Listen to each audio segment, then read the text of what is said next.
Hello everyone and welcome to this MOOMOO tutorial. This will be a beginner guide on how you can create an account and how you can use it.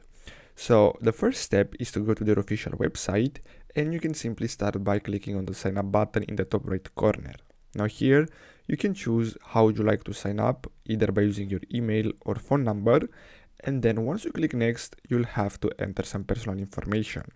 After that, you're gonna have to start the verification process, where you're gonna have to simply upload a photo with your ID, and basically that's it.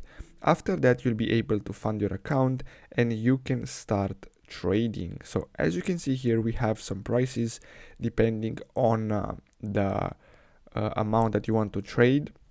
So this is for Australian stocks. You'll get a $3 fee if you trade $5,000 worth of that stock.